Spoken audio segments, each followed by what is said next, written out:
The Ukraine War. Artillery shortages affect both sides.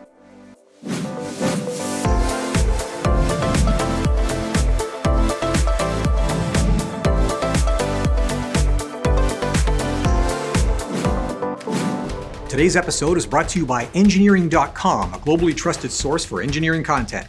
Check out this and many other exclusive videos for the engineering professional found only on engineering.com TV today. We've all seen those grainy black and white films from World War I. Miles of trenches with German and Allied lines separated by a shell-scarred and treeless no man's land. World War I was dominated by then new technologies which then current combat doctrine had not evolved to accommodate. The airplane, poison gas, and the machine gun are noteworthy, but just as important was the advent of rapid-firing, breech-loading artillery pieces that allowed both attacking and defending forces to inflict huge casualties on troops caught in the open. The result was relatively static trench warfare with troops well dug in to avoid that artillery fire. And that fire was massive. 1.5 billion shells were fired in World War I on the Western Front alone. From a mass production standpoint, the combatant nations were not prepared for artillery ammunition expenditures at this rate, and in 1915, a political crisis erupted in Britain that was called the Shell Scandal. It caused the government of the day to fall, and in response, the British created a new Ministry of Munitions, which suspended trade unions and corporate profits in the arms industry and, critically, mandated the employment of women on a large scale to increase production. Artillery shells then and now were primarily steel turnings, and the then numerous railway locomotive shops provided the necessary machine tools and expertise to ramp up production. And by the end of 1915, British railway companies alone were making between 1,000 and 5,000 6-inch high-explosive shells per week.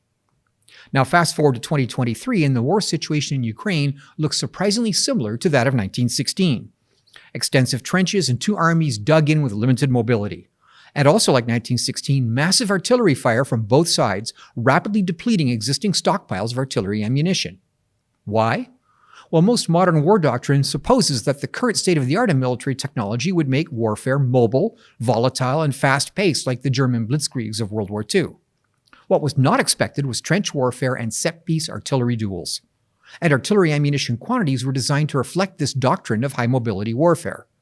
The result is rapidly depleting stockpiles amongst European nations and the United States, as well as Russian stocks dwindling to the point where that nation is allegedly purchasing shells from North Korea, among other sources. In the US, production is ramping beyond the current 14,000 shells per month rate for the popular 155mm howitzer round to 20,000 per month by the spring and potentially 90,000 by 2025. Time magazine reports that this will require $1.9 billion in spending this year alone for the production ramp. The 155mm round will likely be critical. Existing Ukrainian Soviet-era equipment as well as captured guns are rapidly running out of ammunition with no readily available quantities of shells available. Multiple nations have sent small numbers of various artillery systems, both towed and self-propelled, to Ukraine, but according to the Center for Strategic and International Studies senior advisor Mark Kansian and military researcher James Anderson, the most readily available artillery system available in numbers is the 1990s-era towed M198 howitzer. Estimates of the number of these systems that could be sent to Ukraine without degrading U.S. military capability varies from a minimum of 332 to as many as 600. A large donation of these units to Ukraine would standardize Ukrainian training and logistics, but would require a rapid ramp of 155mm ammunition production. The Pentagon's predicted increase in 155mm production from 14,000 units per month to 20,000 may be possible with process optimization and by adding personnel to existing operations, but the fourfold increase desired by 2025 will require new lines and new facilities. Will the Ukrainian war even continue to 2025? Well, even if it doesn't, one outcome of this conflict is a fundamental change in the way armies think about artillery going forward. What's old is new, and just like World War I, a dramatic increase in ammunition manufacturing capability is likely for years to come.